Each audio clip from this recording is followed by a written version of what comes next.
you are academic, educator, researcher, senior administrator. My God, that's a lot of roles that you play, and with a proven ability to deliver effective solutions. And the plus is that you are equally comfortable in multicultural and interdisciplinary environments. And that's absolutely the talk of now and today, because that's where we come in the global world. And I can see with the sort of person you are, if I may comment, that you are a global person and you have this high spirit and passion about bringing everybody together and sharing what you know and learning from each other, sort of a month. So you are right now the associate of an academy in UAE. That what does ADGM stand for? Never mind. Well, we will think it's something very important, don't we? Yes. And the Just say that I quality. am at MBZ UAI We said, no, that is not going to work. It was lost on me when I read it first. And you are also the director of, acting director of the Academic Development Unit, Quality Training Academy, and the head of the Educational Program Development and Mohammed bin Zayed University of Artificial Intelligence. That's the whole thing. That is the university that is doing innovative work on AI and sort of transforming the region, I hope. He's an award-winning academic and has worked in Hong Kong. That's I'm seeing just now, David. Hong Kong, Korea, Australia, and now in Dubai. And you have written on education policy, generative AI and teaching and learning. MOOCs, I see there's a lot of that. Innovative curriculum design and disruptive technologies like the one we are going right through now. And another thing that I saw in your paper was about graduate skills and employability gaps. And that, I think, is becoming even more pronounced now with AI in the picture. So over to you. And I think we are ready to get floored by your knowledge. So over to you, David. Thank you. Okay. You can share your slide. Yeah, thank you. Can you see my screen? Absolutely. Excellent. Okay, everybody, thank you. Kaise ho? That's my only that's my only Urdu today. Thank you for being here today. I know you're busy, and I know it's after lunchtime for you guys. For us, it's just 12 o'clock. Today, I'm going to talk about AI and research, the big picture. Just a very quick introduction. I am at MBZ UAI. We are the only graduate university in the world focusing on AI. So we have programs in machine learning, NLP, you know, the chatbots, and computer vision, robotics, computer science, human-computer interaction. And we only have graduate students. We don't have undergrads. So we only have masters and PhD. And here what I do is academic development, and I also design the programs, co-design the programs with the academics. Okay, our students, they come from everywhere in the world. We have partnerships with Stanford, MIT, and all these big shots. Okay, so today I'm going to talk about the practicability of the tools. I think this is in high demand. It's what people need to understand how to use it for learning and for teaching. So you can use some of those tools. There are plenty of tools. They are created continuously. You have new stuff coming up every day. Upgrades of the existing tools every day. I just want to talk about a few tools. It's going to be fast and furious because we have 1 hour. I want to show you a multitude of tools that you can check, that you can use, that you can try. I will walk you through some of those tools for how you can use it for AI and research. At the end of the presentation, I'll give you a slide with all the tools that I used, most of the 90% of the tools that I used.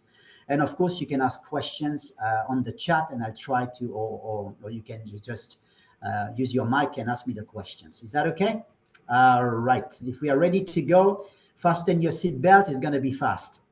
Okay, this is me. This is my LinkedIn. If you want to scan it, if you want to find me on LinkedIn, you can find me in MBZUI. My email is very simple. You will see that on the last slide. I don't appear on the website. They only put academics on the website, unfortunately.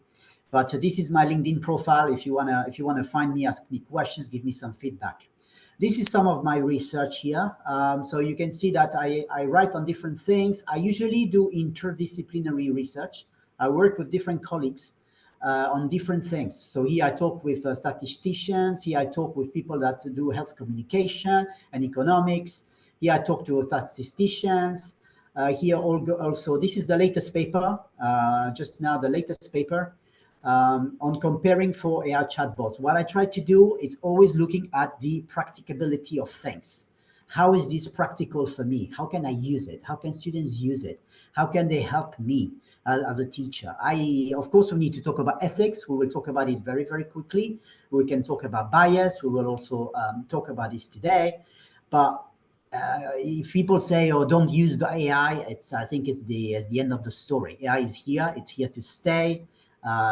It's going to be even more prominent. Companies are keep on talking about it. Every university, every conference is about AI in any discipline. So we need to work on it. And my idea is to compare chatbots in different things. So for example, here I use in economics. So if you're interested, this is the latest one, was published a few weeks ago. I have another one on statistics and calculus. You can see which chatbot is the best. We also have a more general article here that you can read. It's highly cited. We have a lot of citations every week on this one, on sustainability. So read it and let me know, okay? So this is what we're going to be talking about today. We'll do a little introduction. We'll talk about the elephants or the camels, because I am based in the United Arab Emirates in Abu Dhabi. We'll talk about the bias. We'll talk about right. We will talk about how to analyze articles, data analysis, and some questions at the end. Again, I will focus mainly on some of the tools that you know, some of the tools that you may not know. Most of them are free, okay, or in a freemium mode. Understand that I don't want to pay myself, okay? If you have to pay for all the tools, you'll never end. I use the free stuff when I need it, okay? So this is what I will show to you. Now, if you have 20 people who are using the same tool, maybe you can consider paying for it, but I don't want to do that, okay? We know that AI beats humans at basic tasks, okay? So if you look at most of the basic tasks, writing an email in Urdu, in Chinese, GPT can do it. I use Gemini to write a business plan. It can do it in 3 minutes. I don't need to think too much, all right? Of course, the basic tasks, if the basic tasks are done by AI, then it's going to save me a lot of time as a researcher or as an academic or as an educator, as a professional staff, maybe in the audience we have professional staff, to do other things, okay? It saves me a lot of time. I can focus, I can think on other stuff, all right? We know that AI will not replace humans. There's a big debate on upskilling, reskilling, and people say, "Oh, I'm going to lose my job." No, you're not going to lose your job. Technology has evolved in the last number of years.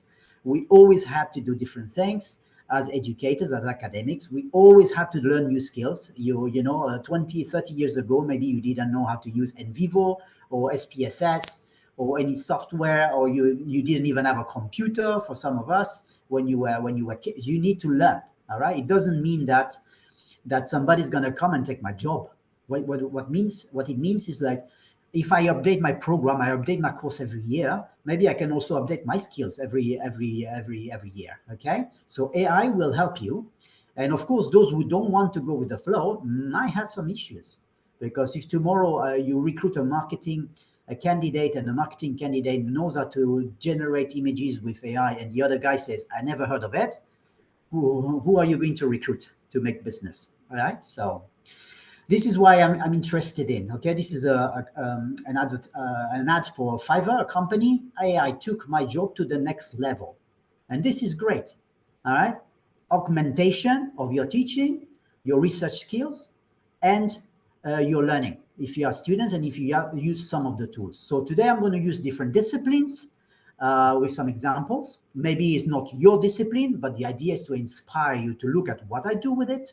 And then if you are in a different discipline, like for example, you're in computer science, and I show you a marketing example, then you can say, okay, if I was in computer science in your head, what would I do with this tool? Is that okay? So as you can see before we start, this is the latest report, okay, by World Economic Forum 2023-2024, just published a few weeks ago.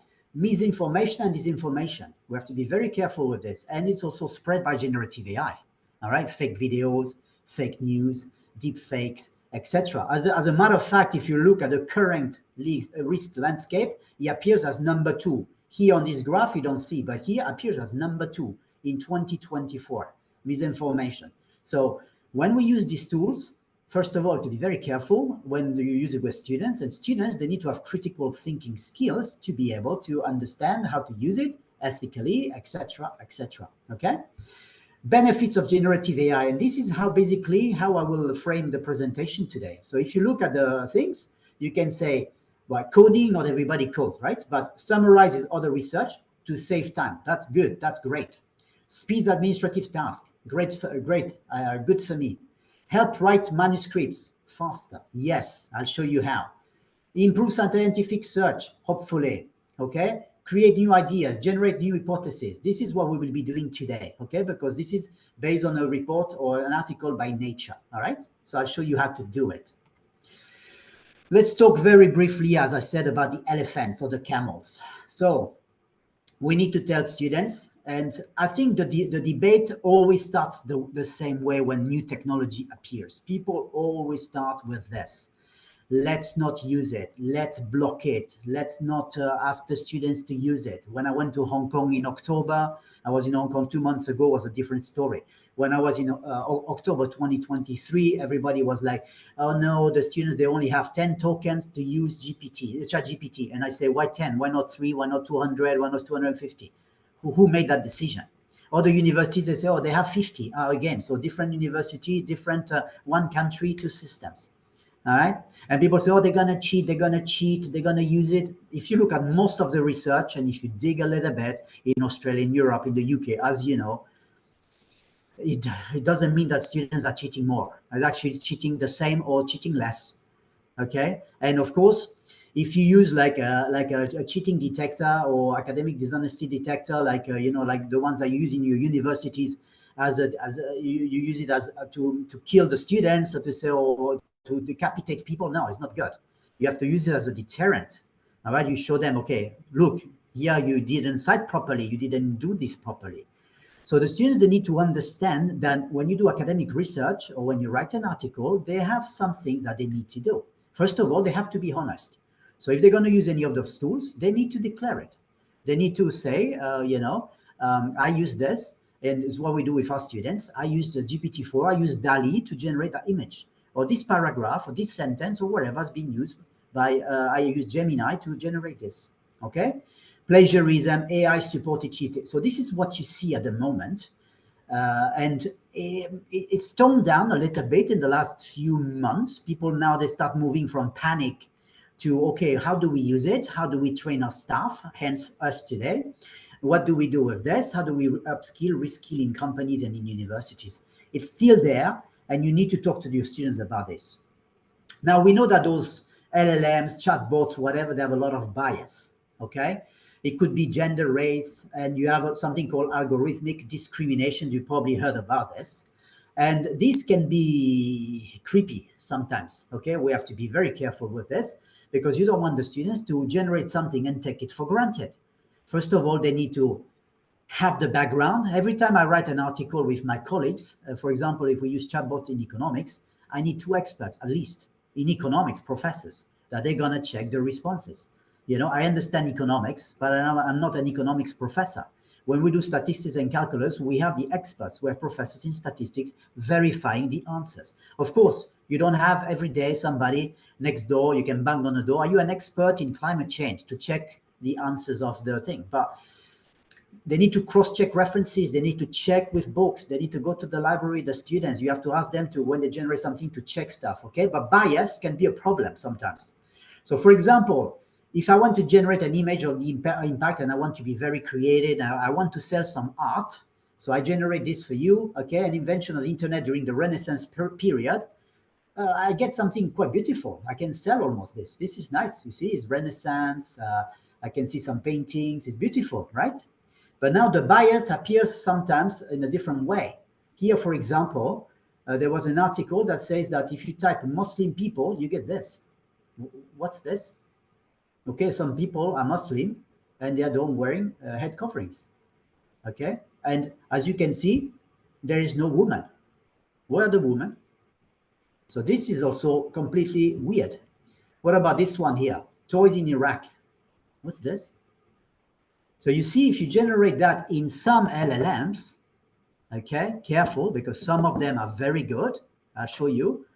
Some of them, they get this. And if you do not know, then you think this is the reality, but it doesn't reflect the reality. The students need to know. Okay. Now, if I say, for example, Mother Teresa fighting poverty, on the left, you have a great image of Mother Teresa. Okay. Is it exactly Mother Teresa? Maybe not. Remember, there was a quote. There was somebody in court the other day in China because they generated something that looked like a cartoon character. You cannot, the LLMs cannot generate the face of a person. So if you can generate Biden or you can generate, Benazir Bhutto or somebody or Xi Jinping, it's not good. All right. The LLM might go to court. But you can get something beautiful like this. You see, the prompt is Mother Teresa fighting poverty. So this is great. Okay, this is DALI or Stable Diffusion. I think it's DALI 3. But then you get this. So yeah, she's fighting poverty, but in a very different way, karate style. All right. So, but people, if you don't know, they get this. All right. So kids, or for example. All right, let's start. You ready? Okay, right. First of all, enough on LinkedIn of all these people using the exactly same words everywhere. So at the bottom, you have the person that was very tired of this, Tian Yushu, and he said, if you find all this, realm, diving to, and all these words that appear now in every single thing you read or hear, it's very, very boring. English language is a little bit more vibrant than this. And if you see that, it means that somebody is using ChatGPT. Okay, so be very careful. Okay, when you have this, do not use all this stuff. Okay, all the time, because people will figure it out. Now we know that a simple exercise. You go to ChatGPT, the old one. Okay, not the GPT-4o, and you say, for example, generate interview questions for academics. If you look here for engineering classes, maybe some of you are in engineering, I generate 13 questions. They are pretty good. I don't have to do anything. Do I have to think? No. And that's another issue that we can discuss. People say, oh, people don't think anymore. No, of course, I need to think. Okay, I look at those questions. Maybe they are not relevant to my course. So I need to think. I need to back. On the right-hand side, I use Gemini. All right, so generate 10 questions for a survey of millennials and Generation Z on what social platform. Again, here I have 10. They are actually pretty good questions. Here I don't have to think. And this is a simple exercise that you can do. All right, I have to do my research project.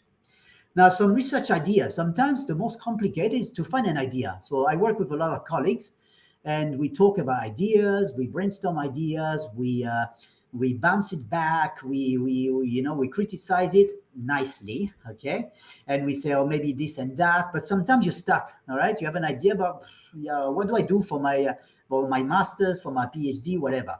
So you can go to HyperWrite. So every time I will show you a tool. On the top, you have the logo. At the end, you will have the list, and then I have the website for you right here. Okay, so you can go to HyperWrite. I don't know if you're familiar with HyperWrite.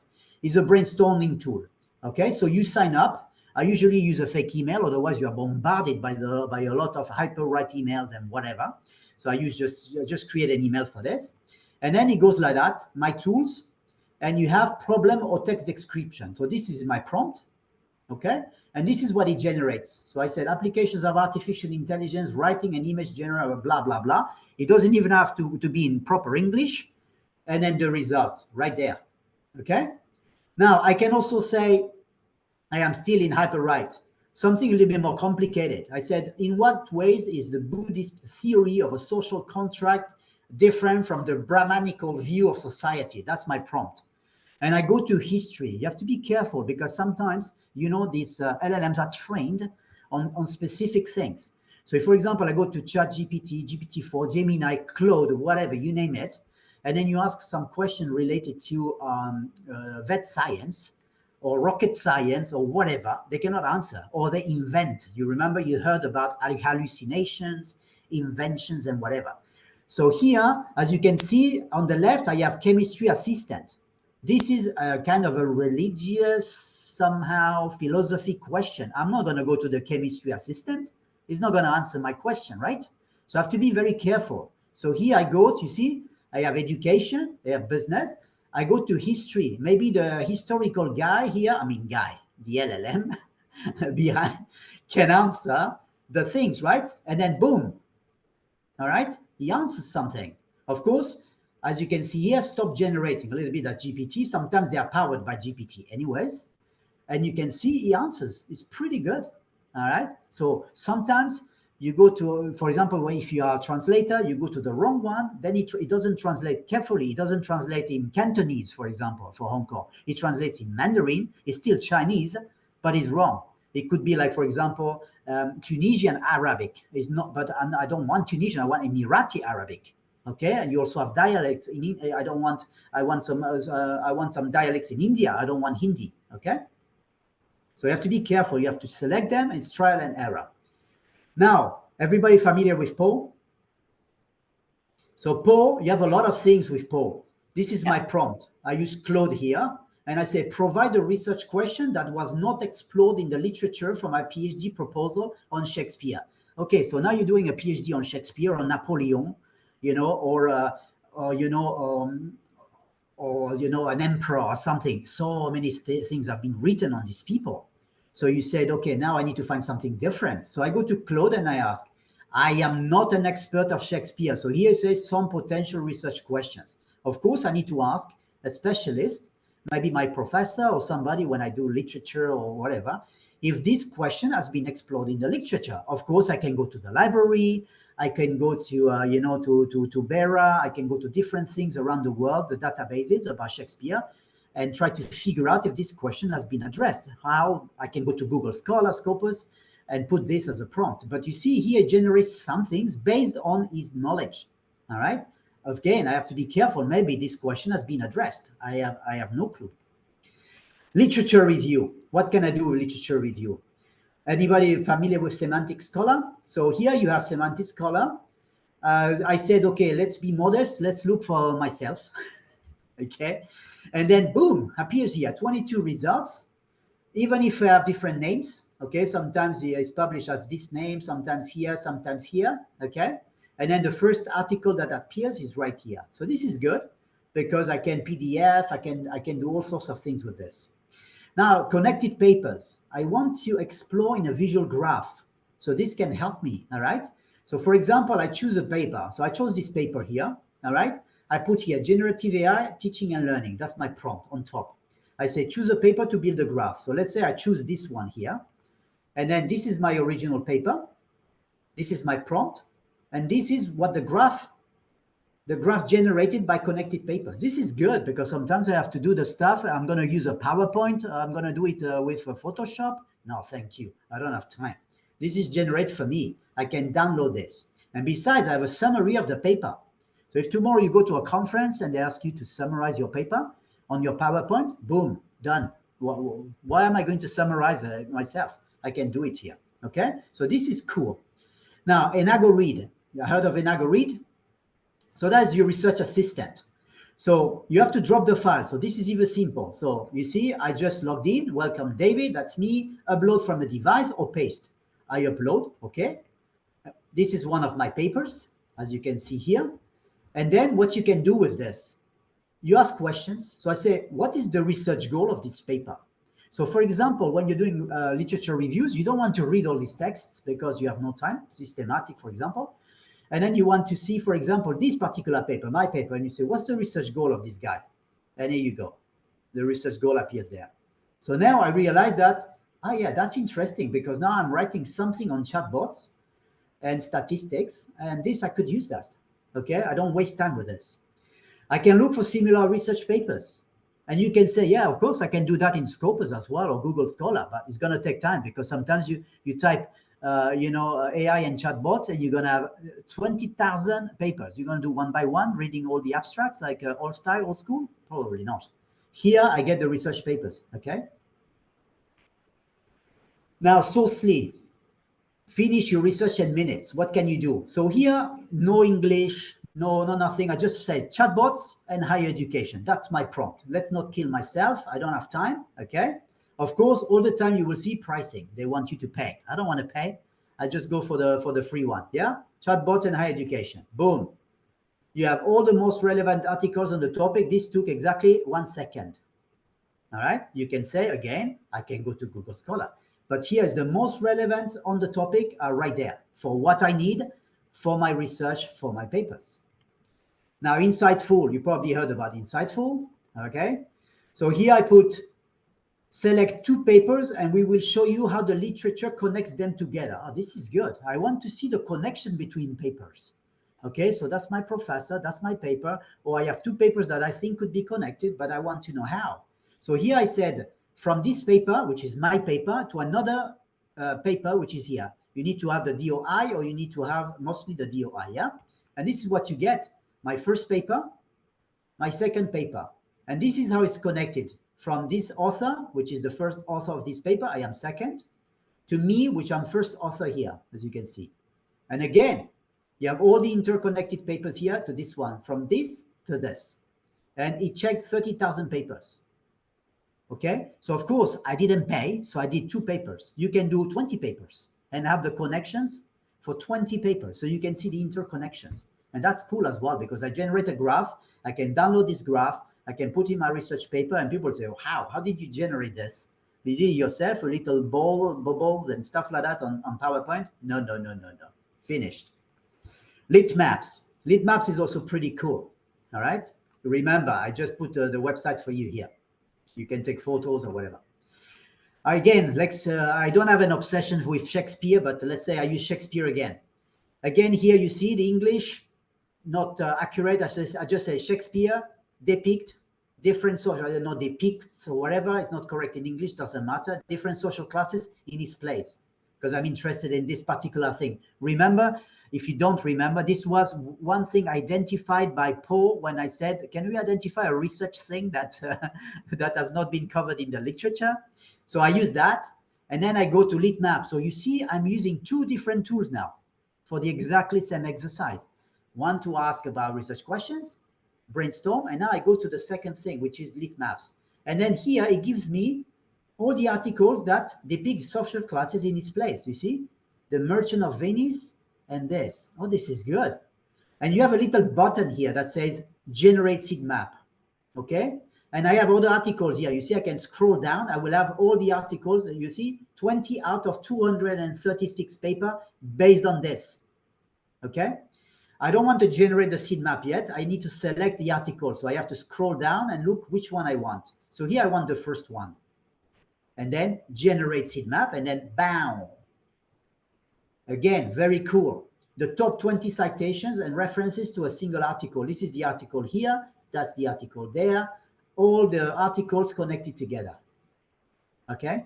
So this also will help me. For example, when you start a PhD, introduction chapter, sometimes you have to do a thing about this is what I'm dealing with. I am not dealing with all the other stuff. It's beyond the scope of this study.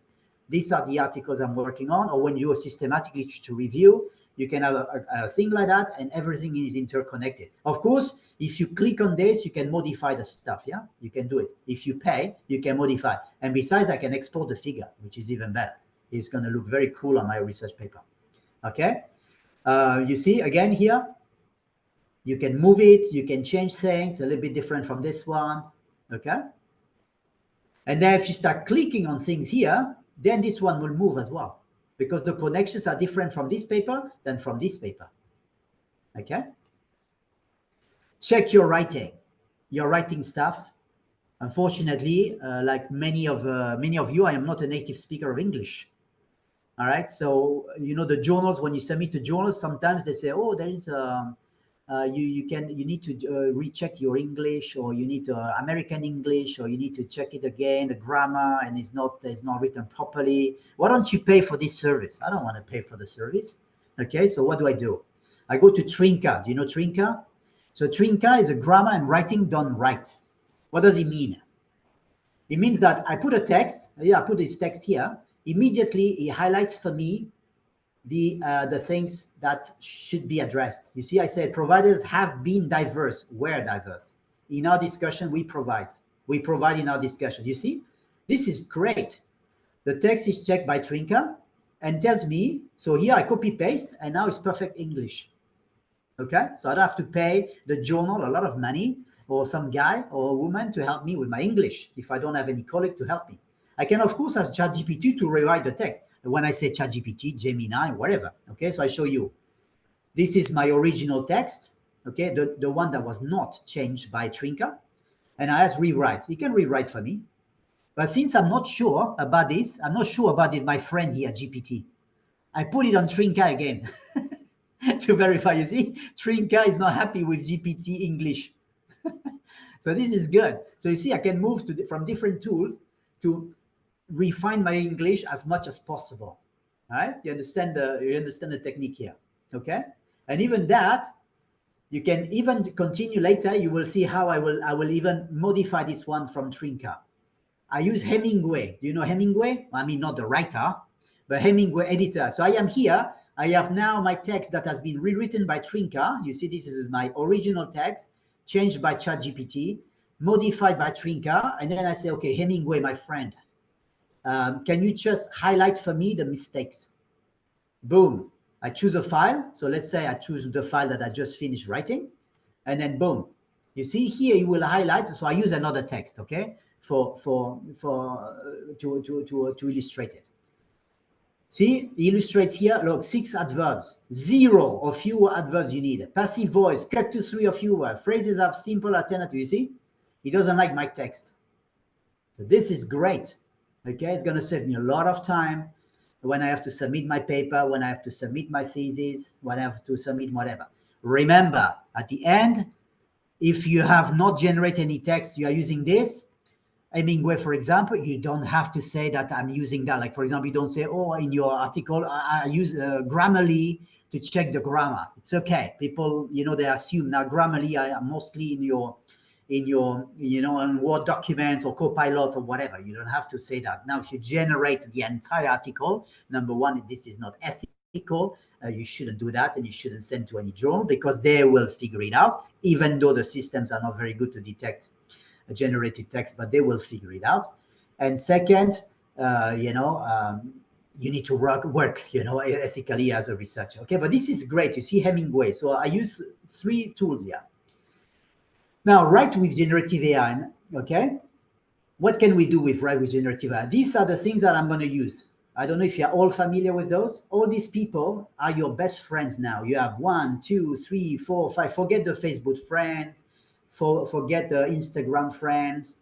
These are you new true friends. Okay, ethically declare it if you use it. Okay, so Jotbot, writing and research without the busy work. Oh, this is like music to my ears. Okay, unfortunately, we need to do the busy work. Okay, so what are you writing? So I log in. He asks me, and I said the development integrated marketing communication in the Greater Bay Area. Okay, so either I put writing samples of things that I've been writing myself, so then he will write like me, okay, which is good. Otherwise, I don't want to put anything here. The length, 3 paragraphs you can choose. Speed, yeah, I have no time, speed. So here, English, I can choose another language, okay? So check here the languages. Boom. It gives me this in exactly 3 seconds. I look at that. I'm happy with it. And I said, start writing an outline. So this is the outline. I can edit the outline. Okay. So 125 words. Remember, this is the free version. Huh? You have more capabilities if you pay. I am cheap. I don't want to pay. So I'm happy with this. Generate full draft. Yes, please. Boom. Look at this. So he generated it for me. I did not write 1 sentence. So this is good. Why? Because it's going to help me. For example, sometimes I have an idea. I brainstorm an idea. And then I have to, for example, before I talk to my colleagues, usually we meet the first time and then we say, okay, what's the idea about? And sometimes I'm not very familiar with writing. I'm not doing it very, very well. I cannot express myself. Here, my friend is going to help me. So I have something, a paragraph. I can reuse some of the stuff, for example, to write an abstract for a conference or to rewrite an abstract. You see, for example, what I just showed you with Trinka and whatever, you submit an abstract, you have to rewrite in English. They say, oh, check the English. You rewrite it with this. As you can see here, he has written this for me. I didn't do anything. You see, I can master the doc editor and I can add sources. And of course, he's asking me, how can I improve my document? Now, it will improve this document with AI. But you can also take this part and go to Trinka or Hemingway. And I said, make it nice. Make it as academic English. Or change it to Urdu. Or change it to Chinese. Or change it to Spanish. Because my conference is in Spanish. My first slide would be nice to be in Spanish. The people will appreciate that stuff. Okay? Isaac, second best friend. You know Isaac? And he says, start writing for me. Wow, please. So you log in and it says, create your first project. So you see, no nonsense. There's nothing else here. It's just create your project.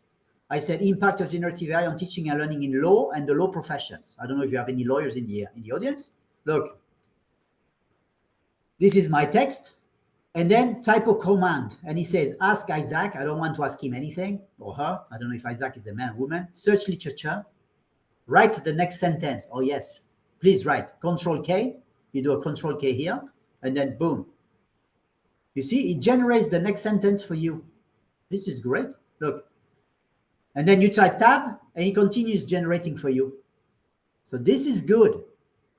Okay. You can, for example, use with your students. You ask them to use that in front of you in the class as a team exercise. And you said, okay, if you have to write on this particular topic, a paragraph, you write it. And then we're going to write with this, okay, as a research project. We're going to ask Isaac to write for us and you compare and contrast as a learning outcome, for example. ITHOR, you know ITHOR? So here you get the same thing. And this one is even better. Undetectable. Oh, yes. Please. Undetectable. And let's write. So you can put the prompt here. All right. And I say use of chatbots in management courses. All right. What do you want to write about? So I log in. What do you want to write about? Use of chatbots. And then analytical. Yes, I don't want something descriptive because my boss or my my research supervisor doesn't want descriptive. He wants analytical. Okay. Next. APA. Oh, yes, please. Here is even do the thing is Chicago, Harvard, MLA. No thanks. Okay, no thanks. As you can see, APA looks like this. All right. Again in English here. Next. It starts putting this for me, same as the previous one. Remember, I can regenerate. I can add a point. I can add a section. I can trash it. He asks you to review. So this, if I'm happy with this, okay, I go next. Very simple. And this is what he written for me. Thank you very much. This is pretty good, no? It's actually right in English. Of course, I can rewrite that. I can go to Gemini, Claude, Yama, whatever, and then you say, rewrite this for me. I can use Hemingway, I can use Stringcar, Verify, Grammarly, whatever you fancy. And then he even puts the references. Remember that sometimes GPT or GPT-4, they give you the wrong references they invented. But the good thing here is it gives you the PDF. So you can verify that this is an actual article. The problem is, this is correct in APA, but this is not correct in APA. You see? This is correct, but here is not correct. You need to have the DOI, it's not complete. You see what I'm saying? It's not completely complete. So you will have to check. Of course, again, I have tokens here. It's the free one. I can export that, and they ask me to pay. And you can also do plagiarism free. Okay, but you see, I don't like this little sign here, which means dollar. When I see a dollar, it gives me pimples. So no, I don't want to pay. Okay, as you can see, you have another one called Jenny. You know Jenny? So Jenny, probably a lady, to supercharge your research paper. Same stuff. As you can see, I logged in, fake email. What are you writing today? An essay about whatever. This is weak. Careful here what you put. Okay, so you have to type something and he will say, oh, this is high, this is good, this is a high prompt. Okay, very simple. You can export anything. Upgrade. I don't want to upgrade. I don't have money. And I said the role of yoga, of course, again, an example, you can put whatever you want. The role of yoga, nutrition, meditation, and exercise in promoting health at university. People talk about well-being at university. I say, okay, let's talk about well-being today. You are from many universities around the world. Okay, you need to work hard, but also play hard and meditate. As you can see, starts writing. If I accept, he continues writing. I can also customize, or I can say add a heading, or I can say I don't like it. All right, so you can continue with Jenny. You see, if I say accept, accept, accept, it continues writing for me, which is pretty good. He says here, according to a study by Badri Babadi et al., I don't know when, why, what. I need to verify this.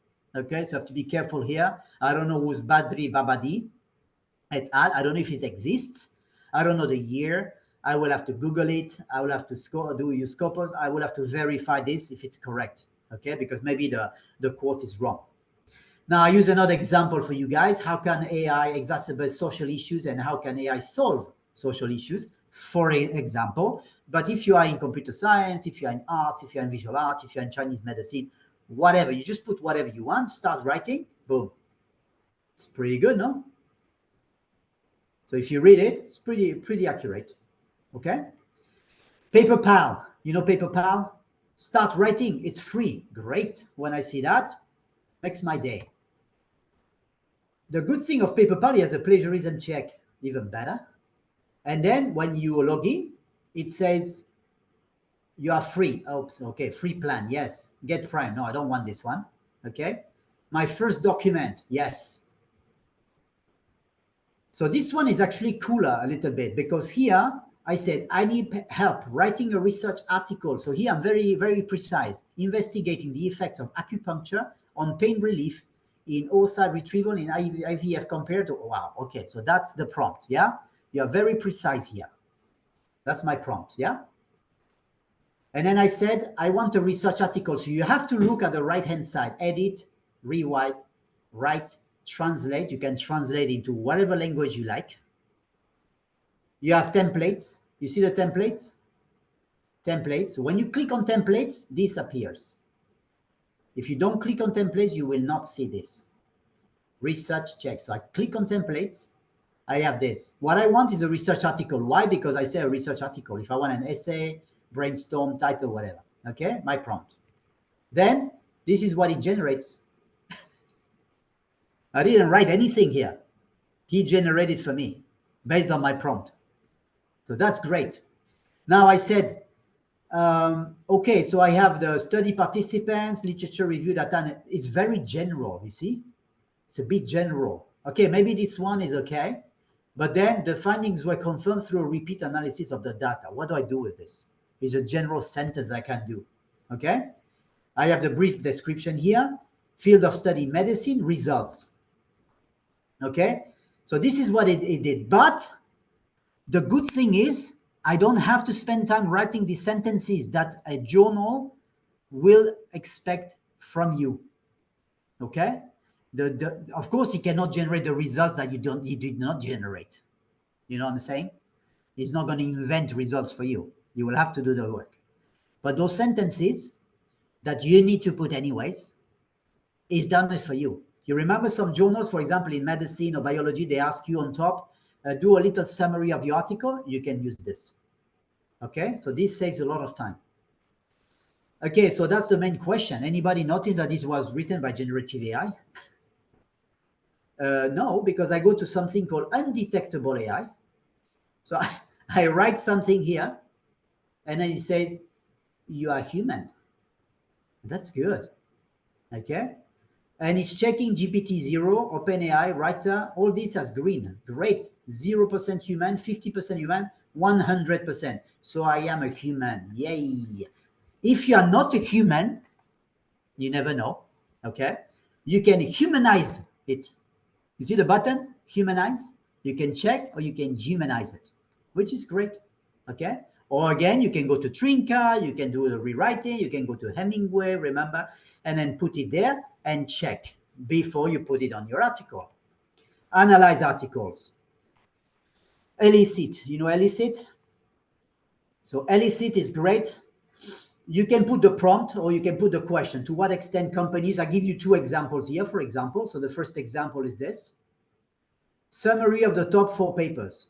So you remember before it would give you all the papers, 230 papers. Here I want a summary on 4 top papers, the more cited, the more relevant to my research. Boom. and they are correct. They exist. Now I said another question. Summary out of papers. Same thing. As you can see, this guy is busy. Yeah. Hello, Taibi. No, it's not this guy. Yeah. Hello, Taibi appears here. I think. Hello, Taibi. He's a busy guy. You see, here you could do generate in the two articles here. You can generate a graph, for example. Remember the graph I showed you how to generate to link those two articles together. All right. Now, elicit will give me all the papers, more than 4 if I want. Okay, you can ask for 4, you can have more. And I can have a summary of all these papers, saving me a lot of time as well when I do my literature review. I don't need to read all these articles. I don't have to. Sometimes I don't even have access to the article. Okay. Petal. Do you know Petal? Here I can chat with my documents, even better. So I put a document and I say, for example, how is this data collected? Okay, so these are the articles. How is the data collected? It gives me a summary of this. All right. This one uses predictive coding. This one, a methods for automated whatever. Introduces stochastic kernel stain discrepancies. So here, not only summarizes, but it gives me the research method. All right. So if I'm doing on that research method and I'm not quite sure what to do with my paper, sometimes we are brainstorming. I know I do that with my colleagues. We brainstorm what theoretical framework should we use. Or for example, we said, okay, now we have a research method. Let's do a survey, and let's do what about if nobody answers your survey? What do? Now you have to have a plan B, right? You need to do something else. So what research method? So let's analyze all the papers that are the same topic, what research methods they are using. For example, you have PhD students. They will ask you, for example, should I use a grounded theory? Should I use like a Strauss? Should I use like Corbin? Whatever. So people, they will give to you the different things that you can do. So Petal is helping you on this. SciSpace, SciSpace? So SciSpace is also pretty cool because I have a very difficult article here. Okay, if you're not in this discipline, for you is like Russian. You got like distribute optimization, okay? Explain the abstract in his papers in 2 lines because I don't understand that. It's too complicated. Or if you have students, you want them to discuss papers, you can ask them to use this. Two lines, boom. Okay, it's not 2 lines. You didn't understand me. He's using Copilot, again in English. It's more than 2 lines, but this is layman. I understand it. Anybody can read this. Okay? Maybe you don't know what it refers to, but you can read it, right? So that's good. Now, sometimes you have a math and a table. So I can read the text, but I cannot read this. What's this? Okay, some theorems, so very complicated stuff, right? You cannot read it. For my papers, for example, you read the stuff, you will see some things, economic theorems or whatever. You cannot read it. So you go to this, you put you copy, you put it here, and it explains for you. Nice. Okay. Because imagine you go to a conference. So I went to Kuwait to a conference a few months ago. It was engineering, and I work with engineers, and then suddenly they have all this stuff. And imagine I get a question. I say, okay, can you explain the, the theorem or the table or the whatever thing that the algorithm that you wrote there in the paper? Because I'm not quite sure. How do I explain? At least I understand it. Okay, I can say I talk to my colleagues, but I can explain to people. All right, so this is cool because not many people can do this. Explain paper. Explain paper. I have text, and I don't understand. Let's say I do not understand this text here. This text I do not understand for some reason, or a student does not understand part of your lecture. Okay, that you posted on Moodle, you posted on Blackboard or whatever. You can go here with explain paper. You see the text when I highlight. The text goes here immediately, and I put undergraduate level. And then he explains here in layman terms, this text. So this is also cool for students or for you when you have articles that you work with your colleagues and you are in a different discipline and you don't understand what they wrote. Sometimes you work different hands on the same paper, is what we do when you do interdisciplinary research. And my colleagues, they write a big article, a big paragraph like that, and sometimes it's a little bit cryptic. So I use that, and it explains to me what it means. So then I can write to continue the paper. Otherwise, I don't understand what they have written, okay? And you have the sources at the bottom right here. We still have 10 minutes. Size summary. Use AI to summarize scientific articles. I told you it was fast and furious. I hope you fasten your seatbelt. But anyways, you can have access to this. I'll send it to you guys. Size summary. You see, so for example, here I summarize this. I put this article here, a text that I took from the internet, okay, from this article. I put the text here. This is the abstract. And I say, summarize this in English. Boom. Okay. It gives me the summary and even the research objective, highlighting the words that are very important here: scoping review, content analysis. And I say, okay, fine, but I am a Urdu speaker. Anybody Urdu speaker? Raise your hands. Boom. Is it correct in Urdu? I'm sorry, I'm not quite fluent in Urdu except the Kesero and Shukriya. So you see, it does it in Urdu for you, which is good. Okay, I have to summarize, I have to talk in a conference and I need the text. That could be good. Data analysis. You know Atlas TI? So Atlas TI, it works sometimes or sometimes doesn't work. If you don't know how to do manual coding and you use only this and you're not sure how to do it, you have to be careful. So remember, always in your classes, teach the basics. Students need to do like qualitative research, all style. So let's say if we use Atlas TI. So here we put all the docs. Here we input, we uploaded 11 papers, as you can see in PDF. So I take 11 papers that I upload here. Okay, it says new, upload. Now the documents, 11, they are right here. Okay, click here, documents. All right, it appears here. What do? You do AI coding. They're going to do qualitative coding for you. I didn't click intentional AI coding, which is even better, but you need to pay. I didn't pay. So AI coding starts coding for you. Boom, does the codes for you and all the things that should appear in all these papers. Okay, with the text and the codes. The codes are right here. Okay, and you can also apply. You will have the number of categories, and we'll do manual coding of all the codes. Look, it's a lot of codes though. For 1,811 codes in 10 categories. So this can help you. Did it help us on this particular paper? No. I have my colleague, she's at the back there. She's online. Didn't help us. We had to do, again, verify everything manually. So we had to know how to do manual coding. So that's why always teach the basics. Add charts. Okay, even he's dancing the raccoon because we are almost towards the end of the presentation. So you can use high charts. You see, you can, of course, you can create charts on Excel, whatever you fancy. But here it's going to make one for me. I choose whatever. So let's say I use one and then boom, this is what it generates. It's pretty cool, no? For your research. Methodology, another dancing guy. Shakespeare, again. No, Shakespeare, please give me another example. So here I go to Yama and I say, how would you approach this research question? You remember the research question? Social classes, Shakespeare? He's giving me some of the stuff, how to do it.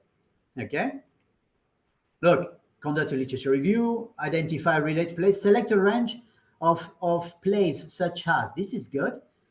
Social classes, contextualize the finding, a little bit general, but it says social hierarchy, Elizabethan and Jacobean England. This is good. The rise of capitalism. I didn't think about this. This is good. Gives me some research things. Visualize. You see the guy is completely visualized, the tiger. So I go to Gemini and I say, what is a single cell RNA sequencing? Give me precise examples. So it gives me precise examples. I can visualize it here. Okay. I use stable diffusion. It's pretty good. Okay. So you can do that with two different things. Then I go to lit maps. Remember lit maps? And I said, okay, this is the same prompt. Find me all the articles. Choose articles to continue. And you continue and boom. Thank you. So you see, you can work on different tools with my students, with different researchers. Before, for example, when I say with different researchers, before you start writing the article, you have everything visualized, you have your tools, you know what you're talking about, you know you're going to work on this particular area, you know the articles that matter, the other ones is just, you know, too much stuff that I don't need to deal with. You can generate mind maps, like for example, here on data analytics, using Popeye. You know Popeye?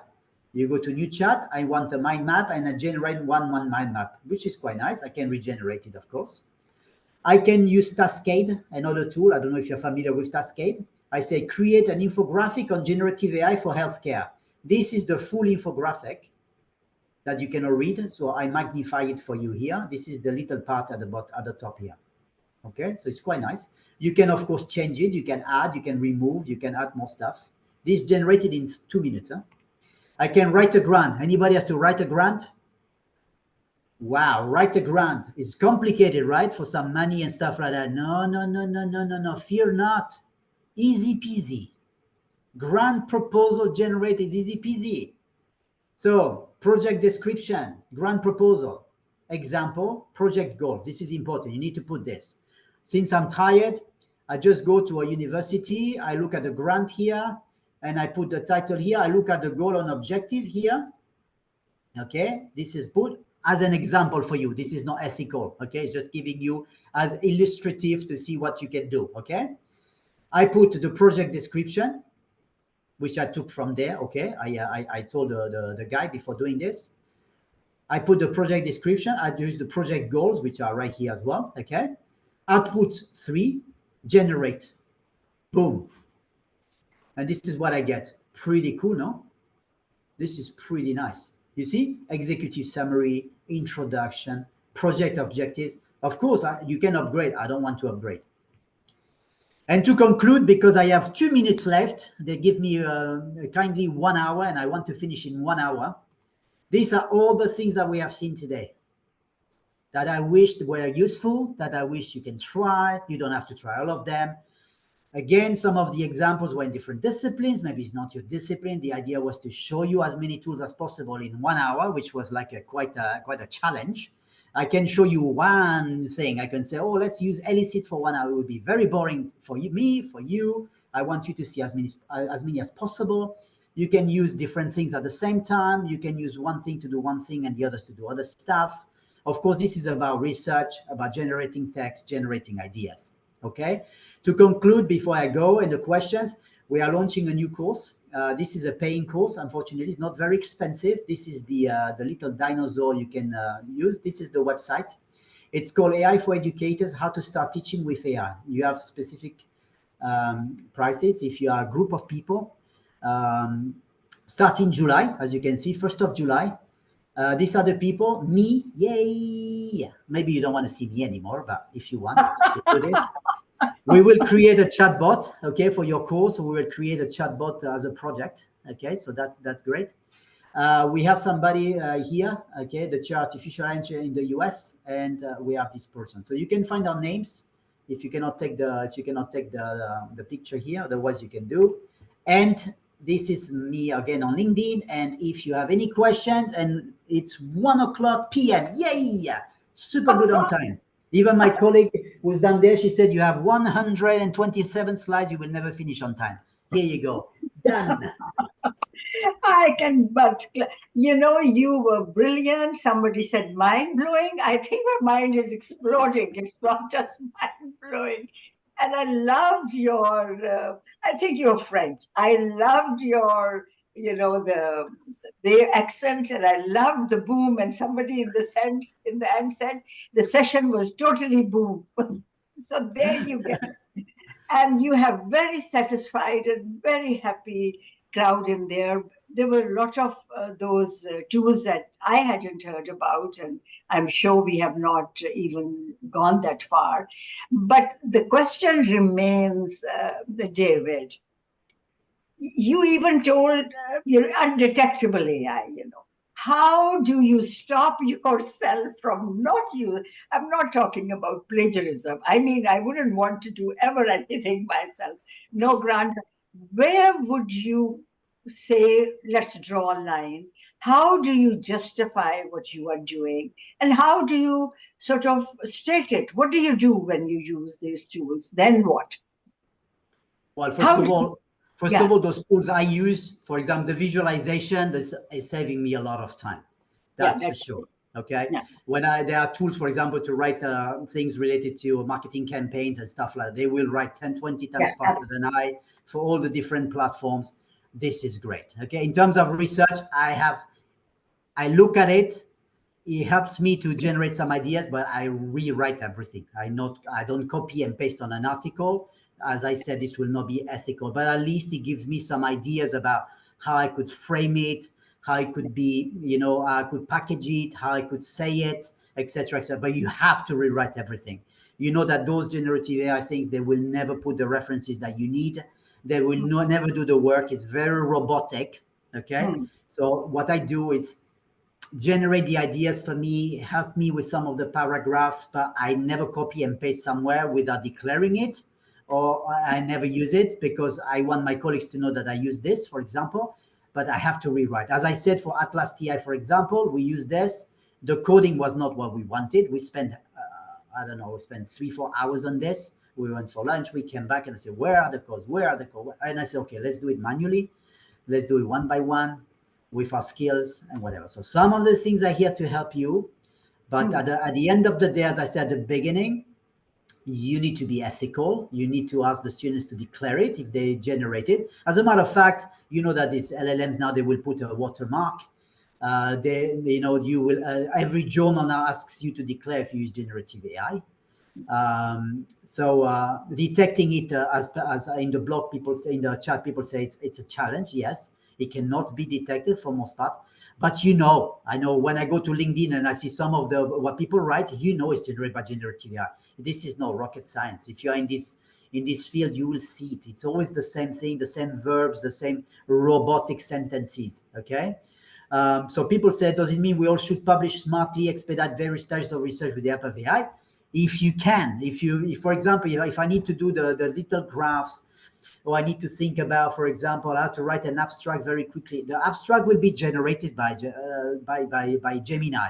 If I want to do a business plan, it will come up with a business plan. But let's say I have a product which is like a new shampoo, for example.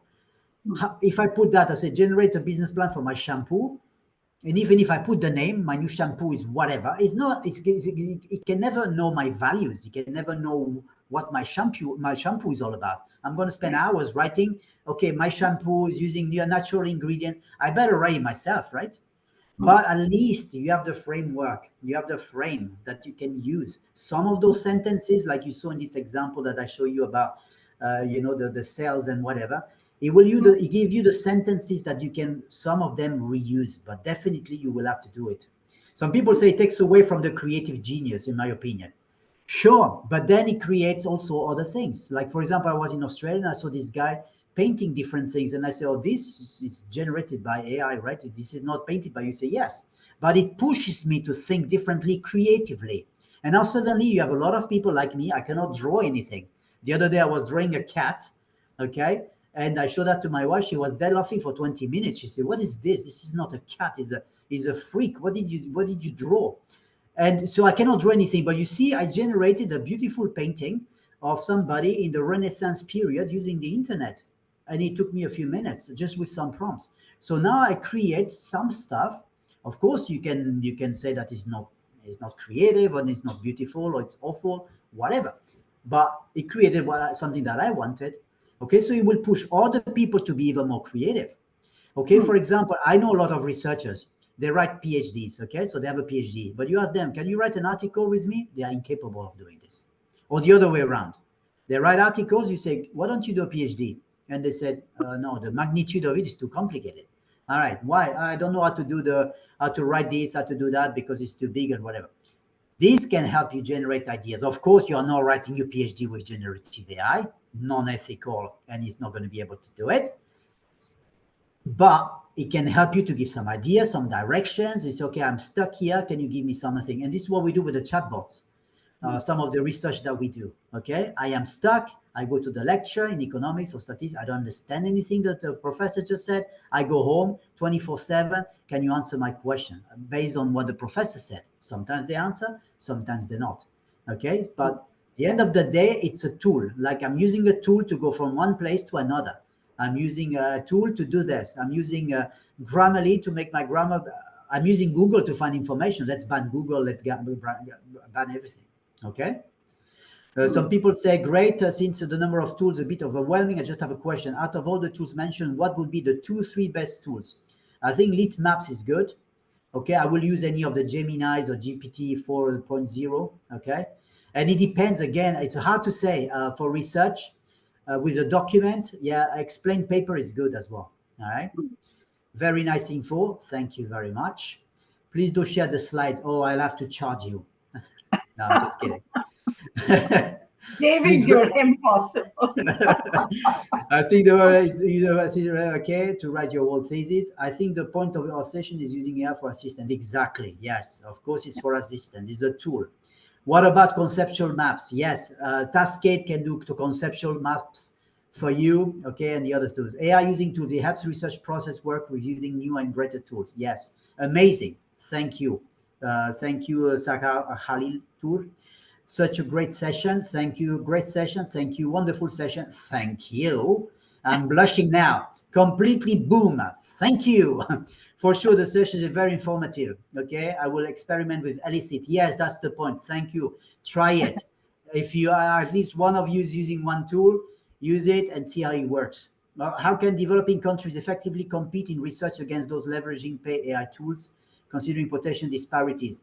Definitely. If you don't have access to internet, you cannot have access to anything. If you don't have access to broadband, you cannot have access to massive open online courses. I am very concerned by this as well. You can see some of my research that I did, for example, about refugee context or context where you don't have access to things. If you look at most of my publications, I try to go for open access, for example. So my university or myself, we pay for it. I want people to be able to read those texts or those articles. So I'm very concerned about this. In terms of, competing in research, most of the time, some of my colleagues I work with, they don't have any research funding, they don't have any anything. So either my university paid, either we pay from our own pocket, either we find some journals that we don't have to pay. But again, it's all in our brains. Let's not think about, okay, China has a lot of money to pay for this. America, just use our brains, our creativity, our research skills to write as many interesting papers, research papers as we can, and democratize it. You see what Roxana said today. I am here today. It's 1 hour of my time. I'm here to share with you some of the tools. I hope it was useful for any of you. I could say to Roxana, okay, I charge you 10,000 US dollars because I charge 10,000 US dollars for 1 hour. I don't want to do that. I want to share with you a few things. If anybody's interested in research, you know where to find me. I'm on LinkedIn. If you want to do interdisciplinary research with some of the team here, okay. Amazing session. I love your boom, boom. I mean, everybody loved the the boom. Amazing energy. I appreciate the aesthetics. We'll share the PDF with everybody. Okay, there's no movement, there's no video, so I can do it as a PDF. Okay, amazing lecture. Thank you. Amazing session. Great insights. Kindly share the session. Amazing, Shab. Absolutely wonderful. Thank you for sharing. Thank you for the session. It was great. Good session. Thanks a lot for wonderful. Very nice. Boom, boom, boom, boom. Thank you.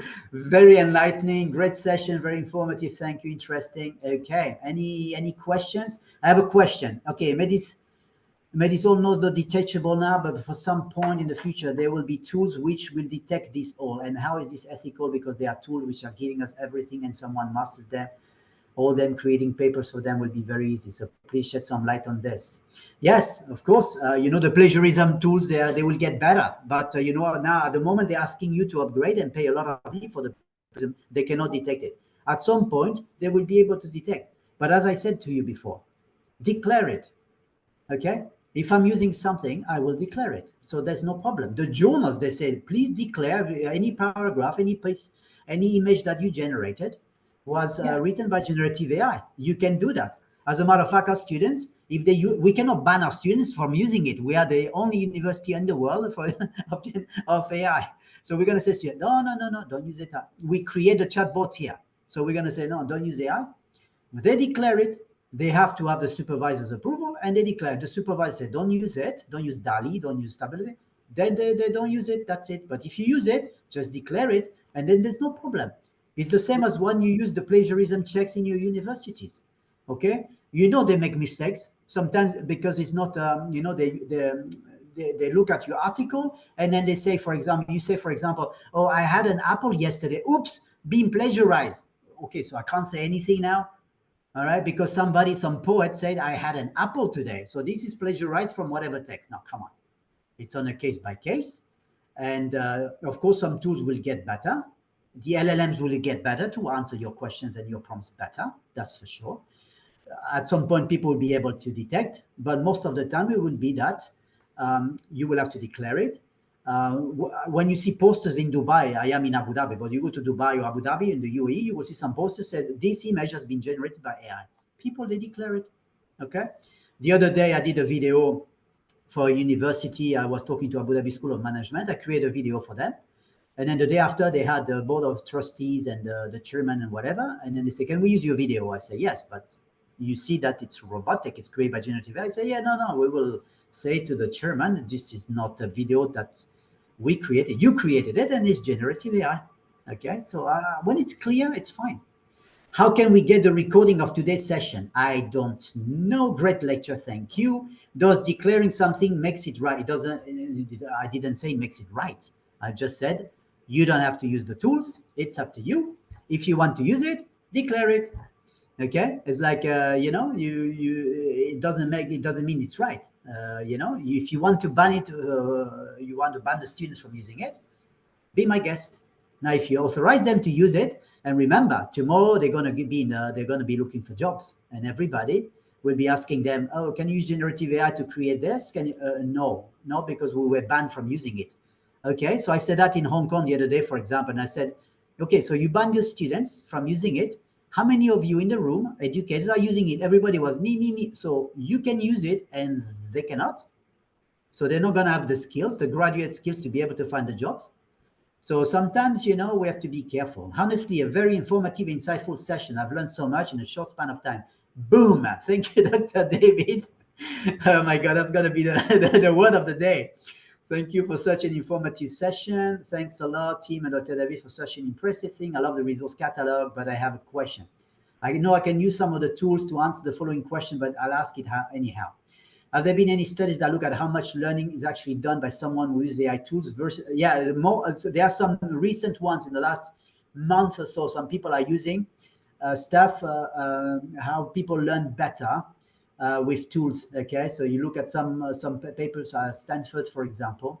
Time on task is supposedly important task in learning. Using AI tool is very product oriented and efficient, but it's through the process that humans learn, and I spend little time on the process. How much learning can we actually achieve? As I said, yeah, you use it for a specific thing. I showed you how to use 2-3 tools to do one thing. You can use one tool. Okay, so sometimes I need one tool because I need to generate an email in a language that I do not speak for some people that I want to talk to, and it's going to take my 3 seconds of that. I will ask somebody to verify if it's correct. I go to translate whatever. But when I do my reports for my boss, when I do my policies here, I don't ask. It's a policy for my university. Generative AI is not create a policy for my university. It's going to create a very general policy. So I have to do the work. I'm not saying that saving time is I'm not doing the work. I have to do the work because at the end of the day, it's reflecting on me, right? So I have to do it. My question, being a non-native English speaker, can we directly use AI tools to rephrase the passage we have written to be presented? Yes, David, yes, of course. I just showed it to you. Okay, first of all, you put it in your English, then you put it in a GPT, Claude, Yama, whatever you like. You go to Poe. If you go to Poe, you have all of them there. Go to Poe, POE, you have all of them there. You have all your bots. You can even create your chatbot there. A simple chatbot you can create with Poe. You go there, you ask him to make it, you say, rewrite this in academic English. Then you go to Trinka, if you're not sure, and then you go to Hemingway, and then your English suddenly becomes perfect. Can we specify our selected top papers to summarize? Yes, if you pay. Some of the things that I use are free, as I said. If you pay, you have many more tools that you can use. How to avoid and check plagiarism from AI contents if a researcher has an access to Turnitin. So as you can see, some of the tools I used, undetectable, or the other one that says plagiarism check. You can use those tools. They are free. Of course, they are free to a certain extent, 3 or 4, 5, 6, then you will have to pay. Okay, or you change your email, you use another email. Recording of session, yes. When we check our document with Trinka, will it show plagiarism? Will the university check the plagiarism? Remember, generative AI generates something. So it creates, let's be careful with the word, it generates or creates a text based on all the texts that are out there. If you want to really check it, You go, if you have access to Turnitin, the text, you go to the GPT, you go to Turnitin, you put that text there. Let's see if Turnitin will identify anything. Okay, or if he identifies sentences like, again, I had an apple, or my literature review is based on the, if he highlights this, he would highlight anything anyways, because my literature review focuses on, anybody can write this, right? It's not, you didn't copy anything. All right, so at the end of the day, generative AI generates something that is probably unique. If you regenerate, the text might be different already. So remember, it doesn't copy from somebody. It takes whatever it's out there trained from to generate and create some text. So technically, the text is clean. But you can try again with Hemingway, putting on Trinca, try the Turnitin as a plagiarism check. Okay, are you a student at PDay? As AI, you're a student at PDay? No, I They're know PDay. talking to each other, two pipes. Sorry, I know PDay, which is a Turkish pizza, but no. Yes, Pakistan Institute of Development Economics. Which this, okay. Yes, sure. Incredible session. Thank you for sharing. Is Cascade for conceptual maps? Yes, you can do conceptual maps. You can do all sorts of things there. That's great. Incredible. I said, wow, thank you so much. So kind of you that you are replying everyone personally. I try. How to avoid plagiarism from AI content if researcher has an access to. Okay, that's the same question. Very informative. Thank you very much, Professor. How are we going to do with research methods in developing countries, because it needs great education advancement, so there's to make it's part of early education. Yes, start as early as possible. There's a big disconnect between the K-12 or the secondary schools, wherever you are in university. If you can start teaching research, I remember when I did my master's, nobody taught me how to do research. Okay. Oh, now you have to do a thesis. What? How do I do this? Oh, go to the library and look how people did it. I would like to have a research course. Okay. Yeah. You have a lot of research courses online, and you have like the sessions like the colleagues at FCCU are organizing, like the one today. You have a lot of those sessions that you can attend to learn how to do research stuff. Okay. And then you reach PhD, and sometimes after many years, and you have no clue how to do research again. Or as I said, how to write a research article. The structure is easy, but how do I do it? Okay, so take some of those courses, and we have the chance that the university, like today, is organizing these sorts of sessions for free for all of you, to discuss things. And now you're part of the network. Basically who's there, and you can contact each other. And again, we are here to help. Yesterday, I had somebody that used to work for me many years ago. She said, "Oh, I'm writing something. I would like to turn that into a research paper. Can I ask you something?" I say, "Yeah, sure, of course." And she said, "What about this and that?" And I said, "Oh, you better start with this. And then after, I said, "Can I get back to you?" Yes. I'm busy like everybody of you, but if I can help, I help. Okay, so don't hesitate to ask colleagues. And it doesn't matter if you are in Nunavut, or if you are in remote Australia, or if you are in the middle of Manchester, okay, or in a remote city in India. We are here to help. You can find us. If we can help, if we have time, we'll help. All right. So don't hesitate to reach out to people. If people can help, they will. Please suggest an AI tool for constructing finite elements coding and Wolfram. Oh my God. No, that's not my expertise. I cannot. I think maybe you have to Google, or why don't you go to Gemini and ask them? Any specific tool, systematic review and meta-analysis. Again, you will have to use like Atlas TI, the one I showed you, works. If you do the paying one, this one can help you, for example. Okay, and even if you go to new stuff like NVivos, the new NVivos, or DEDOOS, for example, DADOOSE, they are using AI now, so they will help you, for example, your qualitative systematic review, meta-analysis, to do all the coding. How will I get the recorded session? Oops, yesterday as well. That's another question. Is there anything to get idea about research framework? Again, use some of those tools, Gemini, Claude, whatever. Okay, this is my research. I need a research framework. What do you suggest? Or you are a researcher in social science. You use a persona. Okay, you said to Gemini, you are a social scientist doing research on whatever, the title. What do you suggest as a theoretical framework for this research based on whatever? It will come up with something. Okay, it will give you some ideas. Okay, all these will give you some ideas. The course research to get our hands on is pretty expensive for students in Pakistan. I apologize, I'm not the CEO. Do you have discounted packages as beyond 290 for the group for 5 individuals? Why don't you contact the CEO, Eugene, and then ask him. All right, if you are like 20, 50, or 30, maybe he can give you a discount. I do not deal with the thing. I'm sorry. I just deal with the content.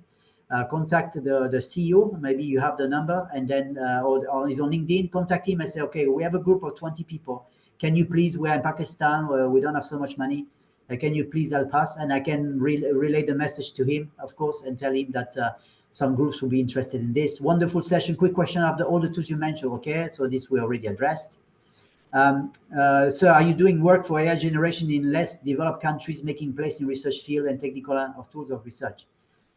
Not at the moment. The only research I did before was about MOOCs for remote locations, MOOCs for refugees, for refugee camps and stuff like that, access to digital education. I'm very concerned about the digital gaps, as was mentioned by Roxana at the beginning. I'm very, that another digital gap that we have with generative AI. If you want to bring me to your university to talk to your staff, if you want any specific workshops, if you want me to talk to anybody, to your students, I travel to Hong Kong, I travel anywhere. We can do something, an online session. Yesterday I was doing Hong Kong things about data visualization. Last week was about text generation. I can do specific workshops on different things for your universities. We can work on research, of course. If you have ideas, let me know. I work with some colleagues here on different things, different ideas. There's some people say, what about magic school? Yes, they have plenty of tools. We can spend hours and hours. Now is almost 1:30. We can spend hours and hours talking about all the tools that are created every single day, like Sora, that you can do videos, all sorts of things like knowledge to create online and e-learning. I don't know if you know knowledge, Knowledge. You have all sorts of things that can be created and it can be used. We can spend hours on that. Today was about research and was about some of the tools that I selected, maybe my own bias. I selected because I think they are useful. They work pretty well. They are free, and I think it could be interesting for you. Okay. I can see that we have 98% satisfied. Yeah. Wow, that's Yeah. very good. Yeah, I think many just put their comments in the chat, and you read them, and you have a big fan following, David. So you watch out. Thank you very much. There's a new message. I need some guidance. Mukaddas, you did need some guidance about some stuff, but you haven't said what guidance, question marks, and I see you have been putting in a lot of comments. You, incidentally, perhaps you didn't notice there were a lot of international participants as well from different parts of the world. A lot Yes. of them from Ifrain, the Al Ikhwan University of Ifrain, and some from Beirut. And so I saw some from Nigeria.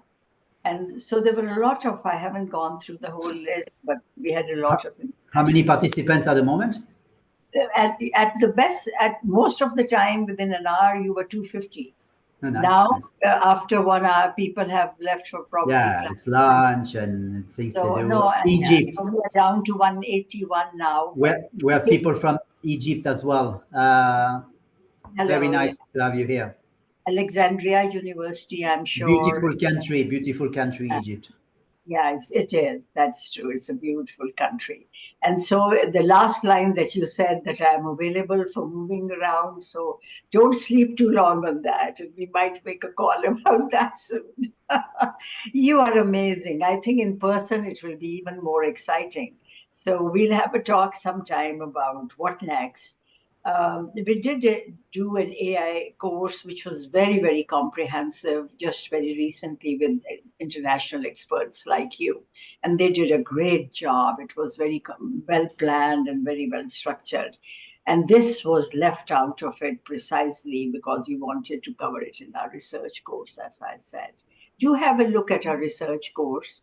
and see if there's something you could suggest to improve it, and an AI course as well. You were doing something similar, right? You were doing an AI course, but you're charging it. We offered it free this time again. We're launching it on the first of July. Yeah, Yeah, we will offer that on the 1st of July. It's just you will create chatbots. We'll talk about different issues related to AI. Look yeah. at it. Otherwise, we can talk about different things, different specialized I things. think, Like some people say, I'm in marketing. I need something really, really, really precise on marketing. yeah, I need something on learning and development. I need something for my Chinese medicine team, or I need something for something different. So, of course, it could be less general. And I hope today I showed you the different tools and the different disciplines. But yeah, so I would like to thank everybody. I know that everybody needs to go, and thank you very much for your time, I your am sure that patience. many don't want to go, David. They would love to stay We on the stay here the topic. whole day.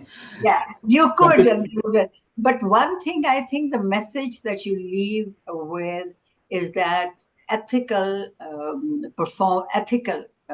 values are your own. And at the end of the day, it's cheating. It's not about AI. It's about the person and the values that a person carries. And you have to carry those values irrespective of what you're doing. yes, In yeah, we're science, academics, we're educators. What sort of role models do we want to be if we one to start using this and whatever? So, even if other, system yeah, doesn't check it, turn it in, I think hasn't yet got, or any other tool doesn't have the ability to fully check if yeah, it's AI generated. So I think the onus lies on us. Another thing, there was a question about how much is to be considered cheating. I think we need to all think as a community of scholars of between the spectrum of the totally human to the totally AI. Where do you want to place the bar, like it is with plagiarism similarity check? Where in the similarity check do you allow yourself to be called plagiarism? And I yeah. think every institution might arrive at a different, line in the spectrum. And we at FC College are also trying to put up some guidelines for our faculty and students. Yeah, yeah, So definitely. we have to, yeah, Policies, guidelines, or whatever. yeah. So we Somebody, Eram Zafar from Virtual University of Pakistan says, yes, we can listen to you the whole day. Yeah, there Positive, you go, David. Look at your wife is still going energetic to be vibes. jealous. You have a jealous wife at home to take care of today. Yes, it's been a remarkable session, not alone for the delivery and your vivacious style, which kept us all charged to the end. I think more than that, it was the treasure trove of knowledge that you leave with us. It was amazing amount. And I'm happy that I knew some, but not all of them. And I do use it a lot. So thank you, David. Definitely Thank you don't very much. intend to lose you. And do look after yourself. And thanks a lot again. Bye bye. Thank you very much. Bye bye, everybody. Thank you. Shukran. Thank Bye bye. you.